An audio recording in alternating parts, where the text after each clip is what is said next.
Go, go, go. Go, go, go. Go, go, go.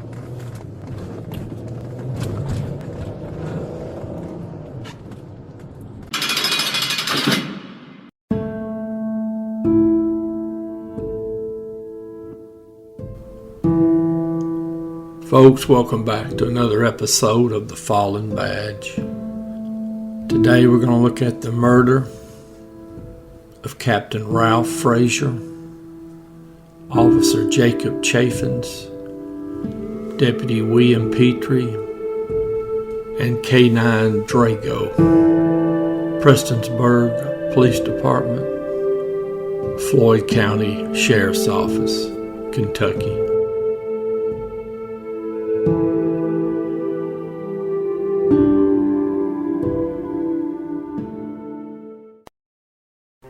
Now, Captain Frasure, he was 60 years old. He had 39 years with the Prestonsburg Police Department. He had a wife, 2 sons, a daughter, 4 grandchildren, and his mama was still alive. Now, Deputy Petry, he was 60 years old. He had 31 years in law enforcement. Now, he'd been with Floyd County Sheriff's Office 2 years. Now, prior to that, he had worked 14 years for Prestonsburg's Police Department, and he'd worked 15 years with the Kentucky State Police. Now, he had a wife, a son, a daughter, 2 grandchildren, and he had a sister still alive. Officer Chaffins was 28 years old. He had 3 years with the Prestonsburg Police Department. He was a member of the National Guard there in Kentucky. He had a wife, a daughter, his mama was still alive. He had 2 brothers and 3 sisters. K9 Drago, he was 5 years old. Now, he was a Belgian Malinois. He'd been with the Floyd County Sheriff's Office for 4 years. Now, we're going to be in the extreme eastern part of Kentucky. Now, the town of Allen, population at the time of this event was 169 people. That's a little town. In fact, this event here went on for a long enough time that before it finally ended, there was more police officers in the town than there was citizens. It's June 30th, 2022. Now, the Sheriff's Department there in Floyd County, they get a call from a relative of this woman. Now, this woman, who was later identified as the wife of the suspect, or at least that's what they were calling her, the wife of the suspect. I saw numerous the relatives saying that the woman here is being held against her will and held as a hostage by the suspect. So now they send a couple of deputies over there. It's near the area of Main Street and Railroad Street. Now, when the deputies got there, the woman was outside the house. She ran over to the deputies and said that the suspect was inside the house and that she'd only been able to slip out because he had fallen asleep. So the deputies take the woman away from the area. They stop by another house and they get the woman's daughter. Now, according to the resource material, most of it says this was the suspect's wife. Not really clear if the woman's daughter is actually his daughter or not. Now, she tells the deputies that what all the fella's been doing. She had been texting some of her relatives asking for help, and that's why the relative had called the Sheriff's Department.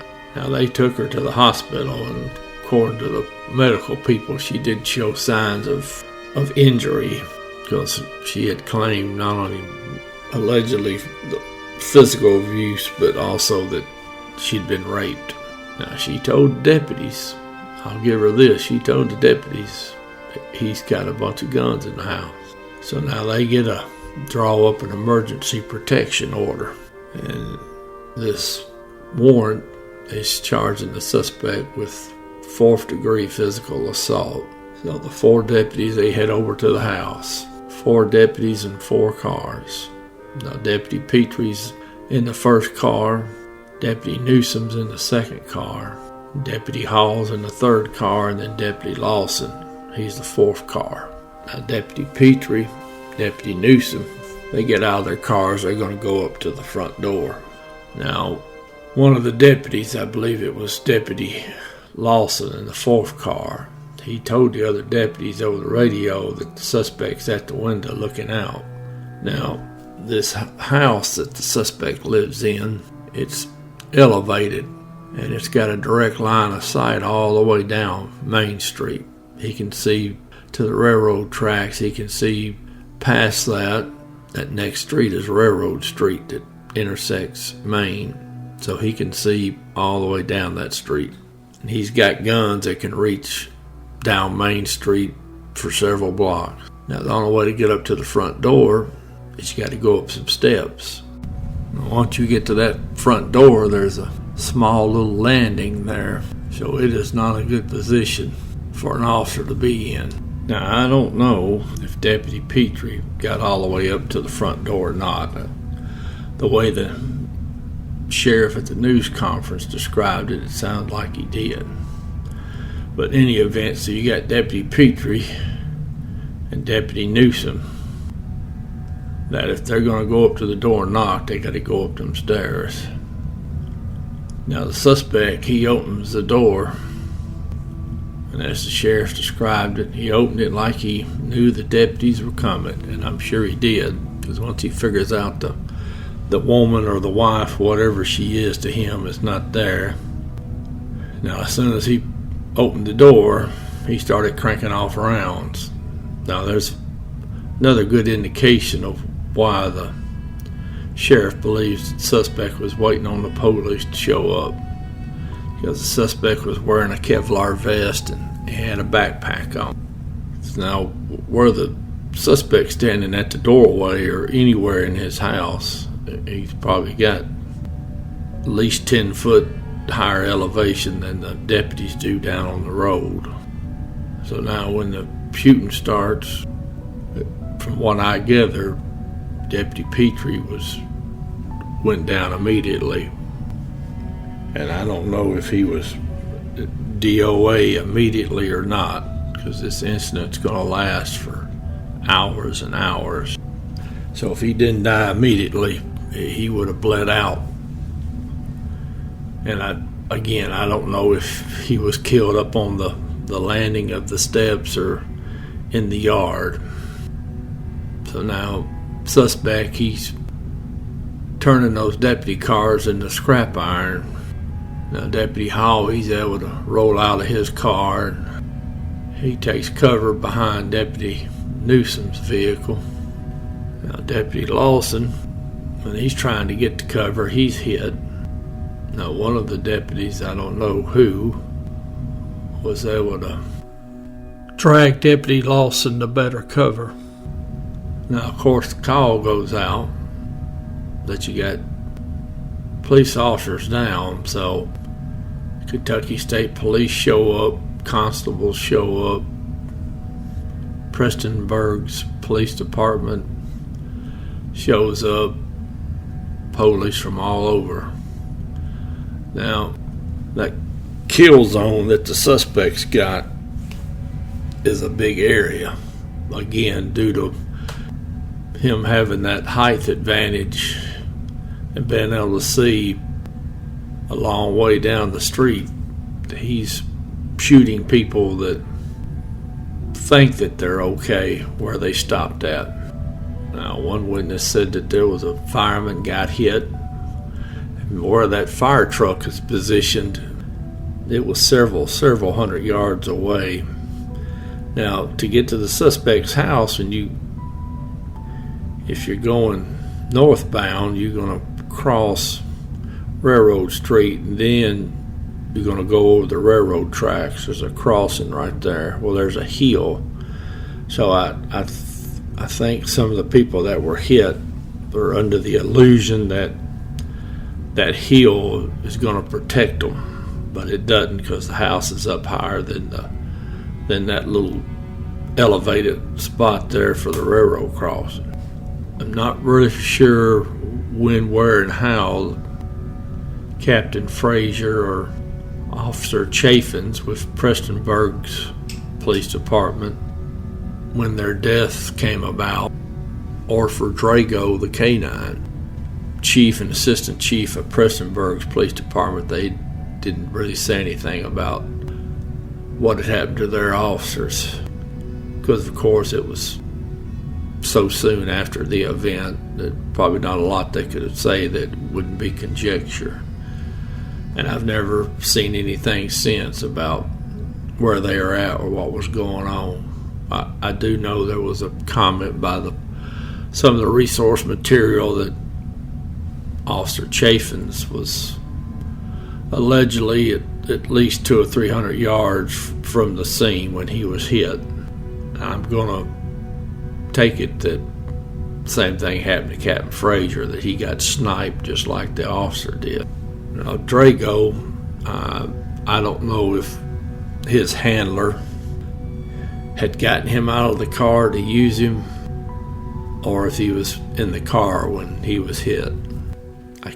I can't see him, the deputy that had Drago, I can't see him getting the dog out and unleashing him to send him up to the house, because the suspect's closed the front door and he's firing out the windows. So the dog wouldn't do you any good. So I take it he died inside the car. Anybody, if you look at that picture of the map I've included, you see how far down the street that suspect could see. And he had weaponry. He could reach out and touch anything he could see.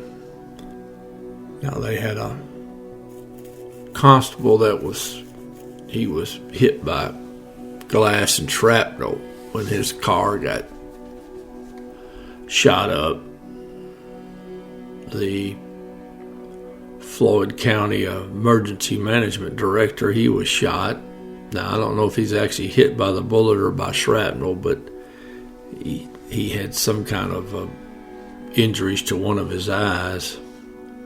Now, they had a trooper get hit, and they said his vest saved his life. So now I had to have been shrapnel or a glancing blow or something, because now unless that trooper was wearing one of those threat level 4 or 5 entry vests, I don't see how that vest would have saved him.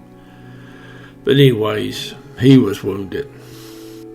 Now, looking at the pictures of the house, I'll have to say that the police were pretty disciplined in their return fire, because I didn't see too many bullet holes in that house from the police.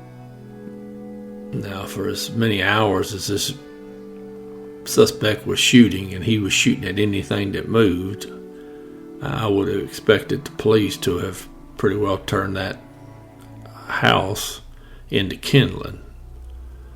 I don't know if there was somebody else in the house or what the reason was. Now, they are saying that this was the deadliest law enforcement incident in over 100 years in Kentucky.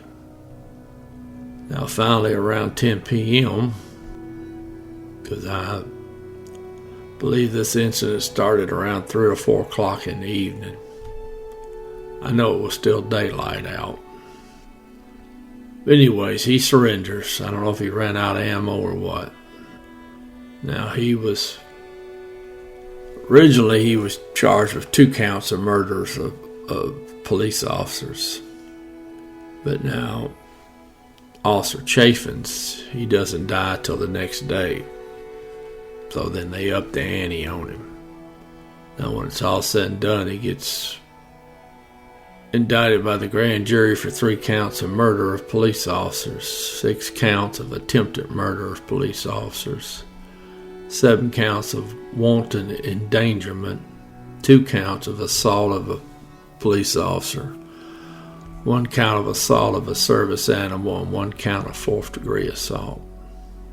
Now, about 8 months after this event, the suspect, who had pled not guilty to all those charges in the indictment, he's found dead in the jail. But now it was ruled a suicide.